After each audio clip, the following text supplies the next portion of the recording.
తెలంగాణకు ప్రాణపదమే జానపదం.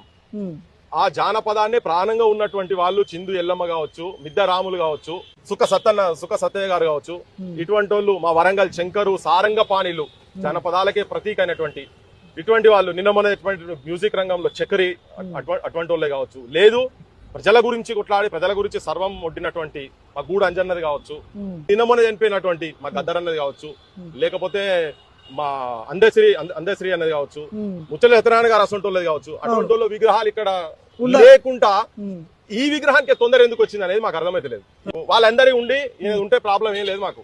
గోదావరి కృష్ణమ్మలు మన బీళ్లకు మల్లాలే, పచ్చని మాగాణాలతో పసిడి సిరులు పండాలే, సుఖశాంతుల తెలంగాణ సుభిక్షమై ఉండాలే, స్వరాష్ట్రమై తెలంగాణ స్వర్ణయుగం కావాలి అని.